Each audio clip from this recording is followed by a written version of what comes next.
And buenos dias. Buenos dias. Welcome to the First Unitarian Universalist Church of San Antonio. Our weekly worship is where we connect, share information, and inspiration.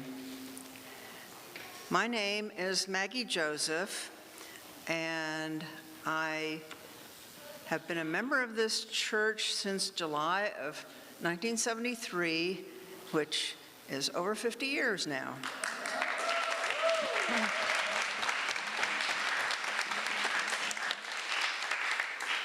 I will just hit a few highlights of my career here.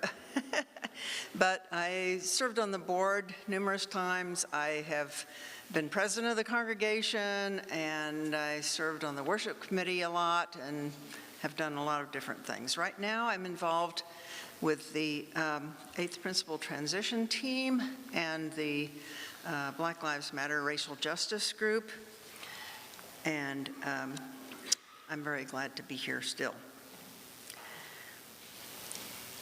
Let us begin by recognizing the early name of this place, Yanaguana, the traditional lands of the Cualtecan people. They and all of the plants and animals were the original stewards of this land. Let us remember their care and live with the understanding that we belong to this place. At our church, we strive to enact a universal love that binds us in mutual care and affection, especially in our work for justice for all and for our planet. Our faith is all-inclusive, and all means all. If you are new to us or visiting for the first time today, we welcome you to fill out a visitor's card. We'd like to get to know you and follow up with you. Wherever you are on your life's journey, we hope you find your place here with us.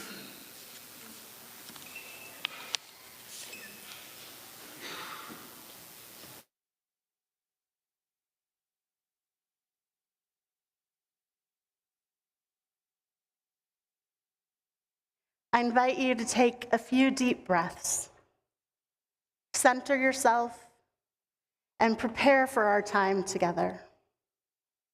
This is a sacred space, a special hour set aside from the worries of the world.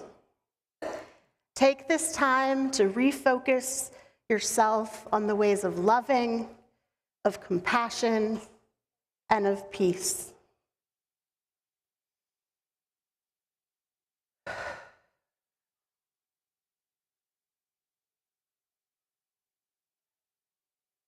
I also ask you to reflect on all of the people who have believed in you, who have invested in you in some way. Who are the people who have smiled you into smiling, talked you into talking, sung you into singing, and loved you into loving? Take a moment to feel some gratitude for all of those people.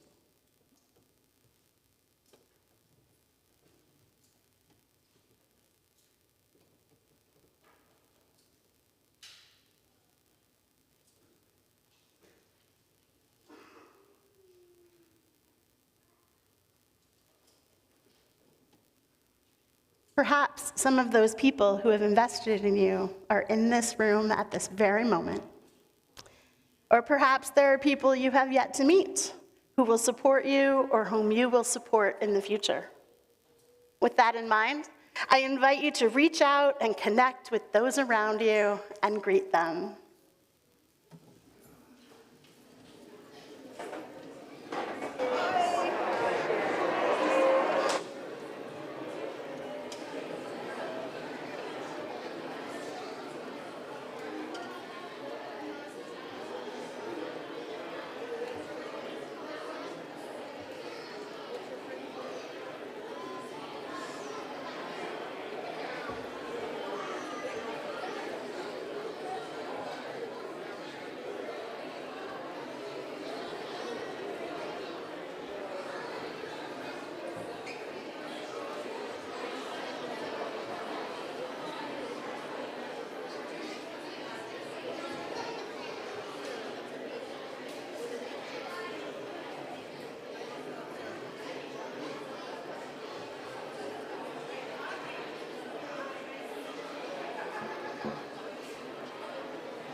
feel called, please rise in body or spirit and join in hymn number 361 in your hardcover gray hymnal.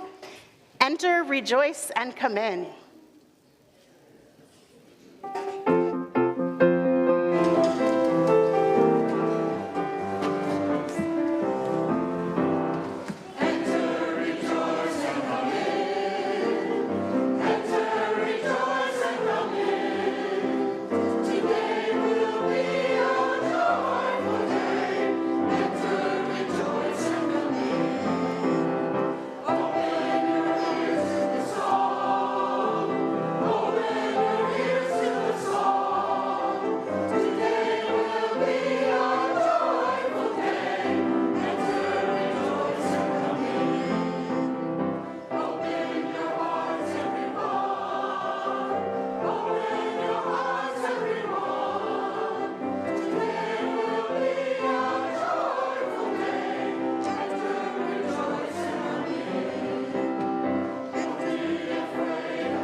Good morning.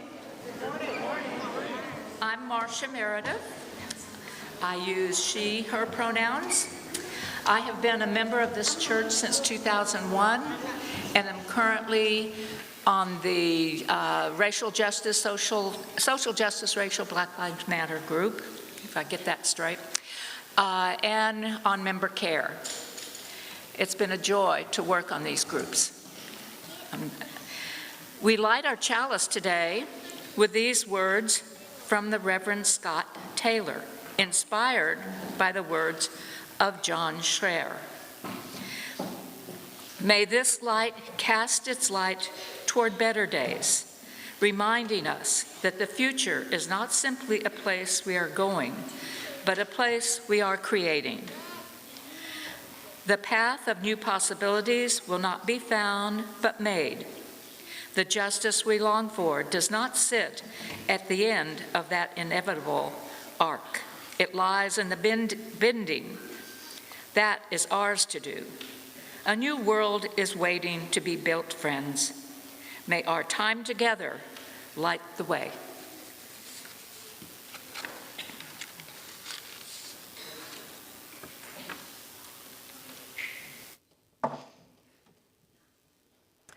We are called as Unitarian Universalists to build the beloved community, where all are welcome as blessings.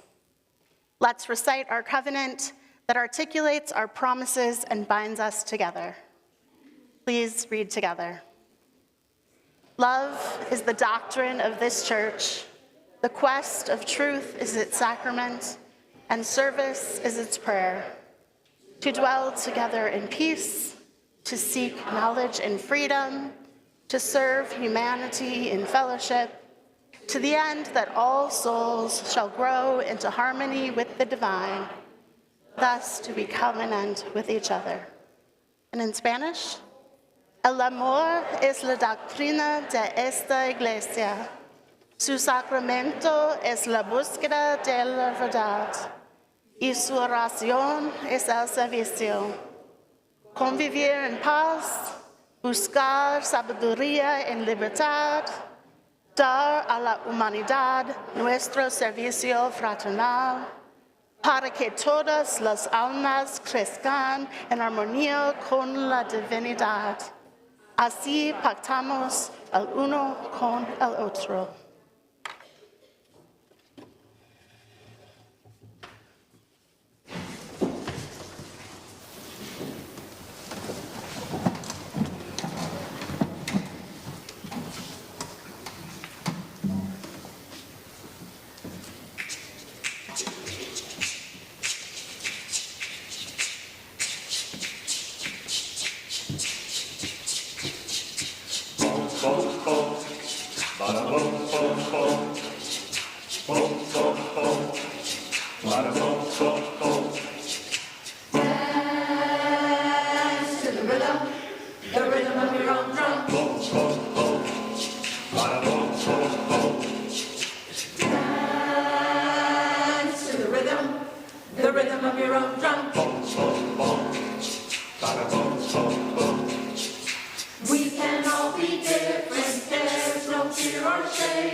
you, choir.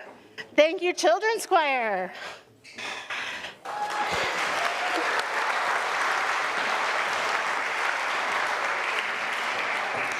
At this time, I'd like to welcome Becky Brenner from our social justice team to share a personal reflection. Hi, I use the pronouns she and her. I'm 79 and glad to be here standing.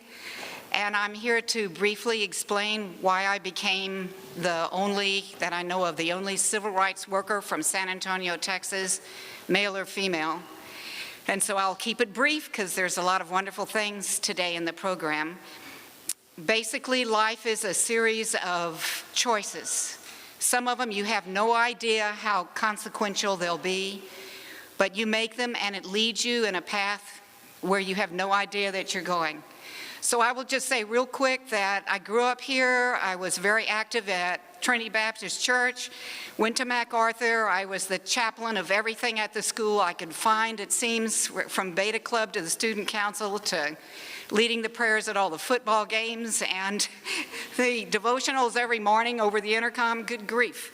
But that led me to being a church camp counselor in Comfort. Trinity Baptist had its own ranch, and I was out walking one day in the woods, and I had this beautiful pair of sunglasses. They were diamond-shaped lenses. They were the coolest thing ever. 1966, gold-rimmed. I thought I was the bee's knees. And, but I was walking with God, I will say. There's a lot of different terms for that, for God, but out there walking and just felt very strongly that I needed to change my life, that it was based on materialism and, just in my own little world. I was engaged to my high school sweetheart. Anyway, I threw those glasses away out there in the woods in Comfort, and little did I know, 2 months later, that mindset perhaps opened me up to the possibility of listening to someone else in my beginning sociology class at University of Texas, and he had been a civil rights worker the summer before, and the more I listened to him over the next few weeks, the more I felt like that is exactly what I needed to do. Nobody, not a single soul in my life, thought it was a good decision. Nobody. And so I went forward being shunned by my high school friends. I didn't get invited to their weddings or their baby showers. And I've been an activist ever since and never really looked back. And just for my clothing today, I've got on a shirt from Selma that somebody brought to me, although I was a civil rights worker just 30 miles away in Demopolis in 1966.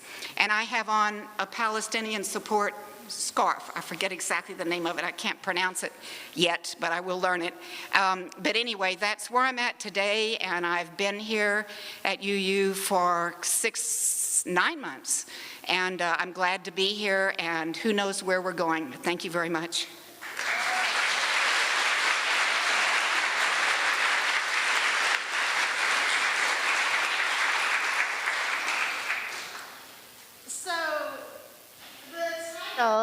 Of today's service is t-shirts, bumper stickers, and buttons.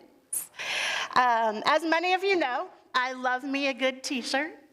I've brought a few of them from my collection. Maybe it's a problem, I don't know. But I use t-shirts to show off my fandoms, bands that I like, and my values. So I'm hoping that maybe one of these will inspire you today, because we are going to do a little creative exercise. We are going to make buttons. Yay! So hopefully when you came in, you got a little circle of paper.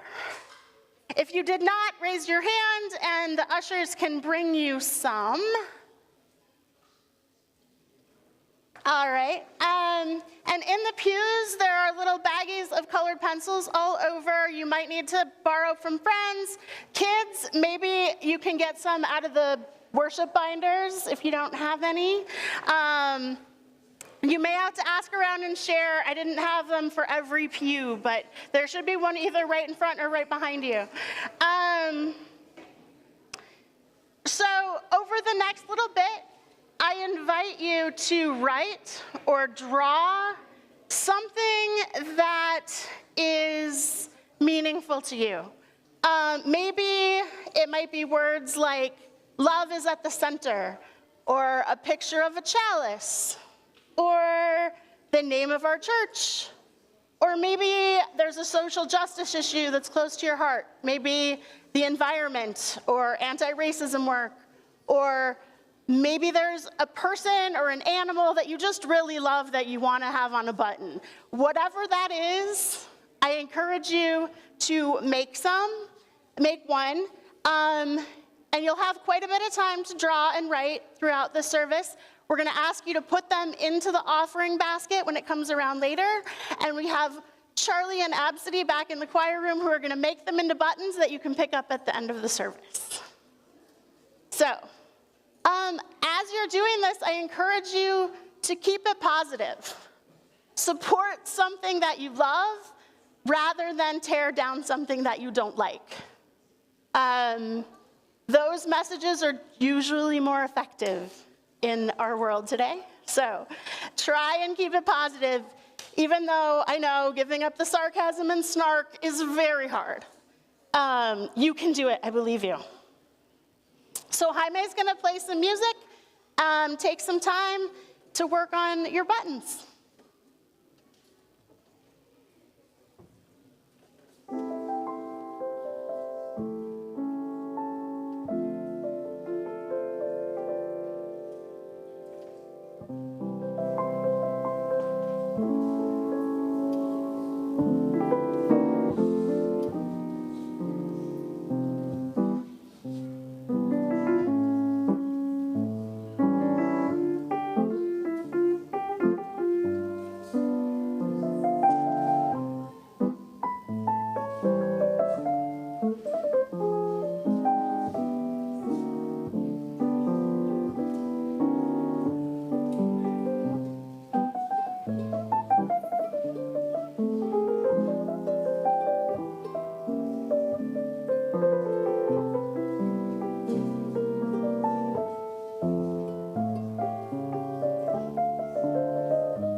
Thank you, Jaime.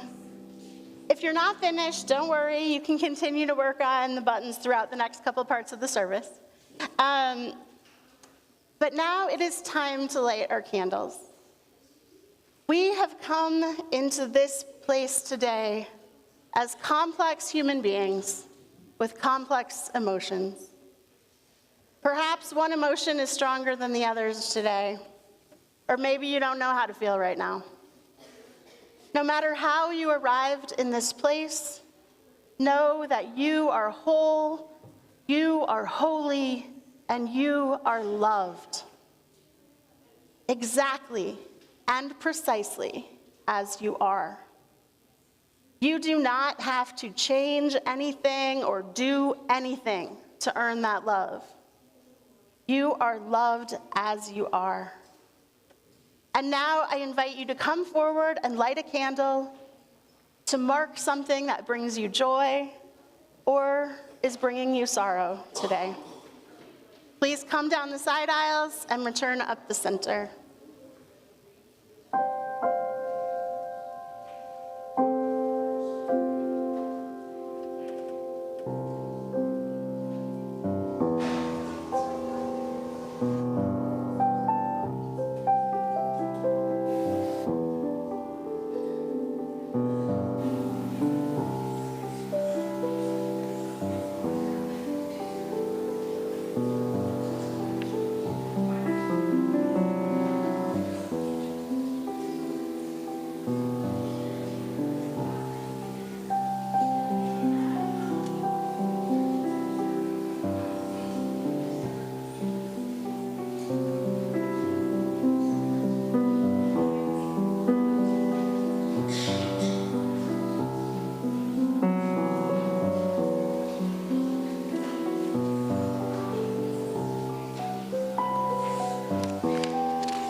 Thank you all for sharing. I'm going to now read from our book of Joys and Sorrows. My heart hurts for the people involved in Gaza, both for those who are oppressed and the oppressors, but mostly the children caught in between. We hope and pray for the recovery of our friend and fellow peacemaker, Dr. Derek Wilson, whom we love and miss. Makira writes, "Joy that I got the job I wanted, housing the homeless. I'm so excited to begin my career making the world better."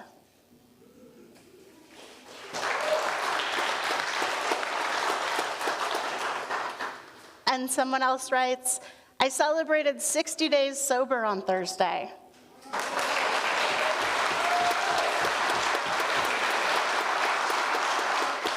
Thanks to the Alcoholics Anonymous meeting and the peace I've gained since attending services here at First UU."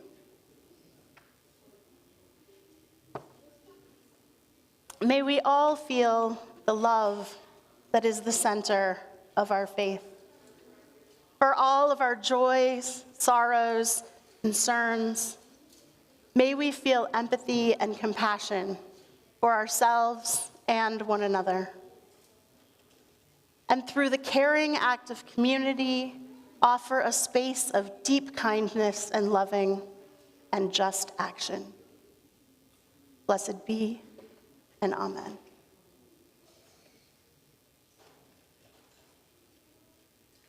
So, as you can see from looking around, I've got a bit of a t-shirt collection.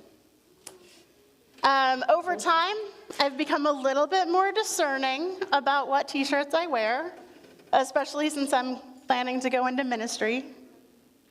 I used to love to wear a snarky message, and I do still appreciate those. But I've found that if I'm using t-shirts to portray my values, I need to be a little bit more careful. So the t-shirt that made me realize this is going to be projected up here. And many of you have probably seen something like it before. It reads, "Love thy neighbor, thy homeless neighbor, thy Muslim neighbor, thy black neighbor, thy gay neighbor, thy immigrant neighbor, thy Jewish neighbor, thy Christian neighbor, thy atheist neighbor, thy disabled neighbor, thy addicted neighbor." And at first, I really liked this shirt. After all, I agree with everything that it says. We should love our neighbors. Many of the people listed there are historically marginalized and have been oppressed in our society, and we should love them, and the reminder to love them is so important, and something about it really bothered me. So I figured out what it was. This t-shirt was designed as a reaction to a form of extreme right-wing Christianity that often sends messages of hate to the types of people listed here. And while I agree that we need to send a message of love to these people, there's an element of reproach in this shirt. Because I think all people are worthy of love and respect, and I should love all my neighbors. What if the t-shirt read, "Love thy neighbor, love thy evangelical neighbor, love thy right-wing neighbor, love thy NRA-supporting neighbor, love thy pro-life neighbor, love thy Fox News watching and believing neighbor, love thy MAGA, Make America Great Again neighbor"? How would that change things? Can I still love all my neighbors?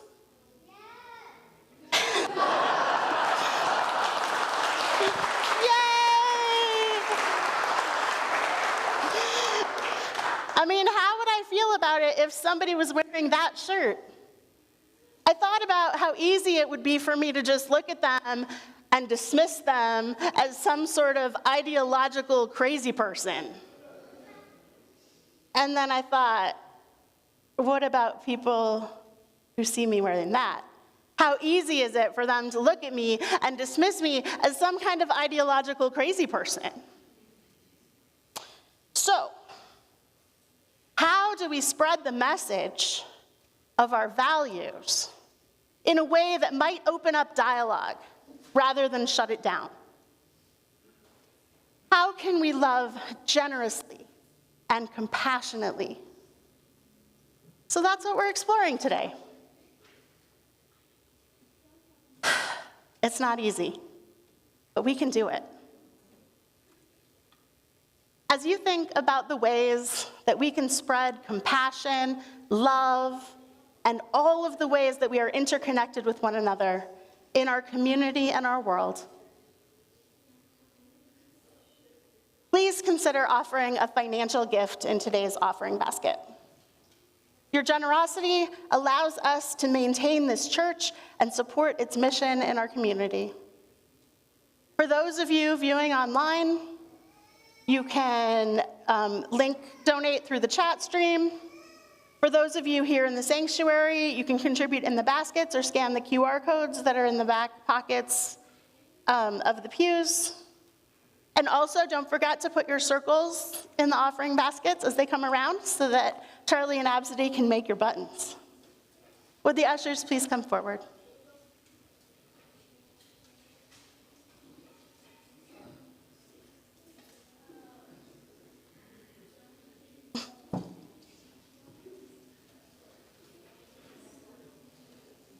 Yeah.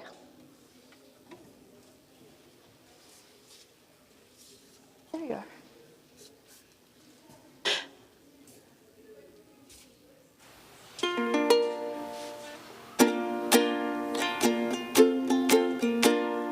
Sometimes people are good, and they do just as they should.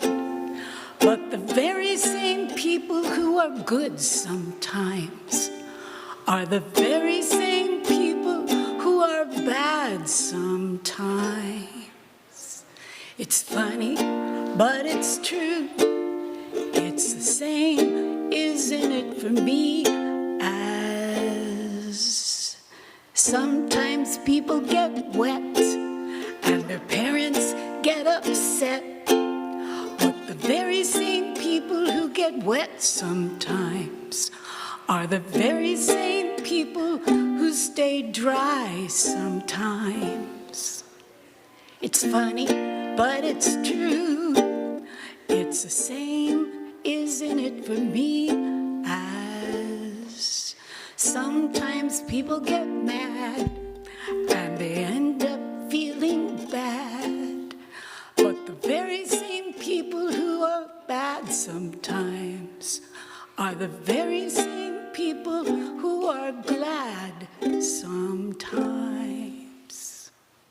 It's funny, but it's true. It's the same, isn't it, for me as sometimes people make noise and they break one another's toys.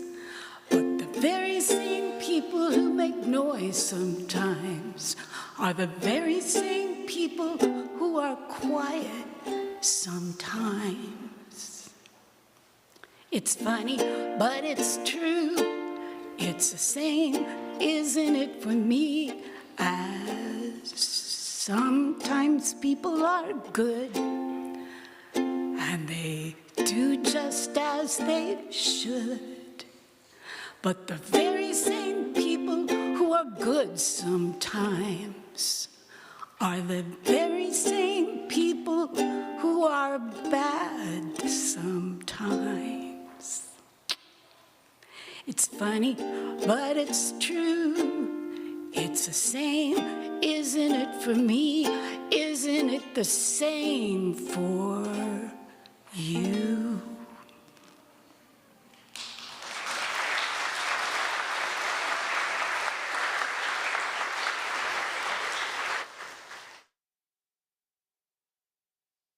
Thank you all for your generosity. We bless these gifts and we bless the givers. May it be so.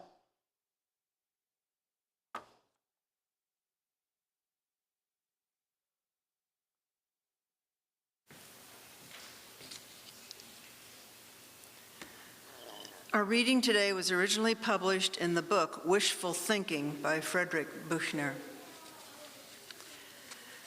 When Jesus said to love your neighbor, a lawyer who was present asked him to clarify what he meant by neighbor. He wanted a legal definition he could refer to in case the question of loving one ever happened to come up.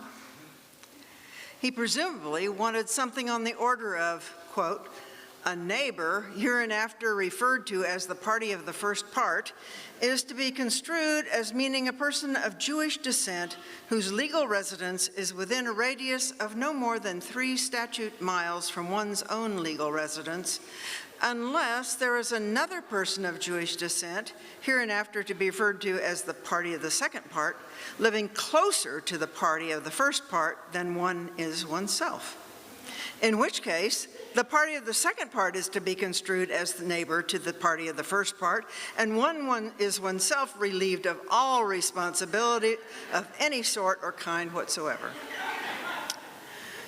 Instead, Jesus told the story of the Good Samaritan, Luke 10:25 through 37, the point of which seems to be that your neighbor is to be construed as meaning anybody who needs you. The lawyer's response is left unrecorded.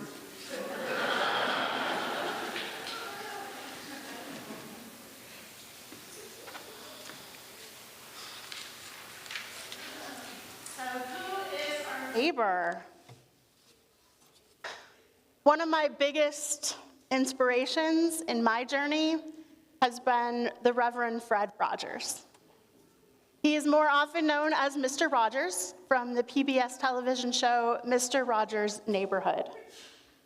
Fred Rogers was an ordained Presbyterian minister, but he never served a congregation. In Unitarian Universalist terms, he would be known as what we call a community minister. Mr. Rogers hated the violence that he was seeing on television, so he created something new.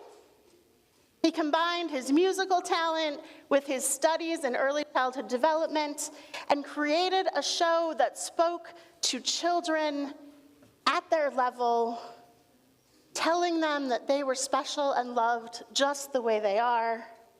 He helped them to feel their feelings without shame, talked to them about issues happening in the world in a way that they could understand, and he used puppets and silence in order to make a lasting impression on so many people. And a lot of our music is from Mr. Rogers today. The basis for Reverend Rogers' work was very simple. Love God and love your neighbor.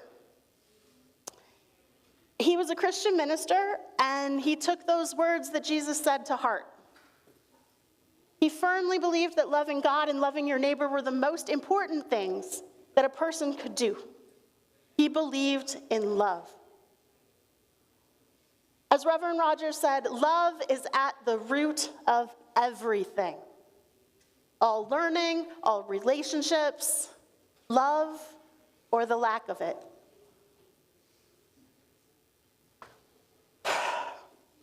Love your neighbor. Almost every religion in the world has some version of this rule. It's pretty universal, and so it seems like it's probably pretty important. And gallons of ink have been spilled discussing what exactly does that mean? How do we practice this teaching of loving our neighbors? Fred Rogers said in a commencement speech once, anyone who has ever been able to sustain a good work has had at least one person, and often many, who believed in him or her. We just don't get to be competent human beings without many different investments from others. In fact, from the time you were very young, you have had people who have smiled you into smiling, people who have talked you into talking, sung you into singing, and loved you into loving. End quote. And the same is true for people who have been formed by fear and hurt and anger. We just don't get to be the people that we are without the influences of other people. They have had people in their lives who have frightened them into fear, who have bullied them into bullying, hurt them into hurting, angered them into fighting, and hated them into hating. We must be the people who show them there is a different way to live. A happier, a more free way to live. I believe Mr. Rogers was right. We don't get to be competent human beings without many different investments from other people. No one who has ever been able to sustain a good work has done so without at least one, and probably many, people who believed in them. So if we want others to change, we must be willing to invest in them. We must be willing to believe in them, believe in their ability to change. We cannot simply write people off or ignore them or just wear snarky t-shirts. We must attempt to form relationships with people, with our neighbors. We must be the people who smile them into smiling, talk them into talking, sing them into singing, and love them into loving. In a book titled Tragic Vision and Divine Compassion, Wendy Farley writes, "Compassion labors to make whole human beings out of broken ones." Compassion labors to make whole human beings out of broken ones. As Unitarian Universalists, we are people of faith and conviction, and we are called not only to resist the evil that we see in the world, but we are called to do so with compassion. And that compassion piece, that is the hard part. We must labor to make whole human beings out of broken ones. We must not let our righteous anger cross over into hatred. We must maintain a sense of compassion for the people we are resisting. We must allow for the possibility that they are broken human beings and that through compassion they can be made whole. That does not mean we cannot set boundaries, and we shouldn't resist. But we need to do so without falling into the trap of becoming the hate that we are trying to defeat. After the terrorist violence that broke out at a white nationalist rally in Charlottesville, Virginia in August of 2017, the Reverend Julian Soto published the following statement: "No, absolutely not for Nazis. Just no. It's the same way you can't use my toothbrush. Just no. Boundaries aren't hate. Resistance isn't hate." Let me repeat that. Boundaries aren't hate. Resistance isn't hate. We can resist the evil in the world with a spirit of love. We can set boundaries to protect ourselves and others without thinking that the dangerous people are our enemies. We can work to prevent harm and still feel compassion for the people who are causing that harm. One of the primary foundations of universalism is that no one is beyond redemption. Our first principle states that all people have inherent worth and dignity. I believe we need to hold on to that principle. we need to apply it to all of our neighbors. We must be the ones to take the first step, and probably the second step, and who am I kidding, probably the third and the 100th and the 1,000th step toward loving them into loving. I believe we are called to love unceasingly. So that's our challenge, to love all of our neighbors, to form a community where people can feel safe and know that they are loved unconditionally just because they exist. It is definitely complicated, but I believe we are up to the challenge. So may it be.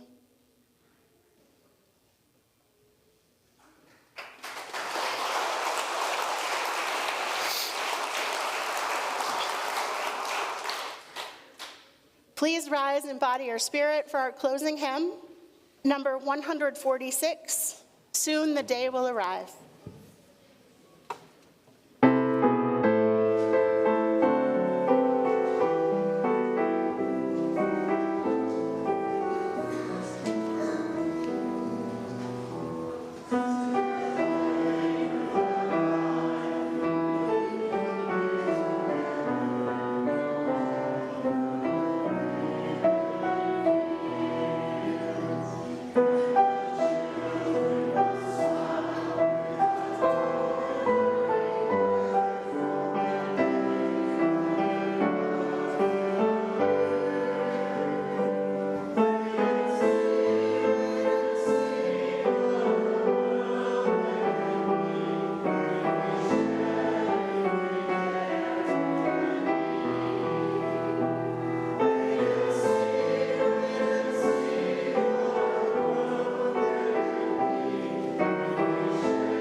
Seated. I'd like to invite all of you to stay after the service for our fund lunch to provide scholarships for our youth who will be attending summer camp at U-Bar-U this year. If you're new to the church, please don't feel like you need to contribute. You are our guests. And if you would like to participate in the UU 101 class after the service, please feel free to jump to the head of the line and then go over to room 603 for the class. As I extinguish the chalice until we gather again, I send you forth with these words by Reverend Fred Rogers. It's such a good feeling, a very good feeling. The feeling you know that I'll be back when the day is new, and I'll have more ideas for you. And you'll have things you want to talk about, and I will too.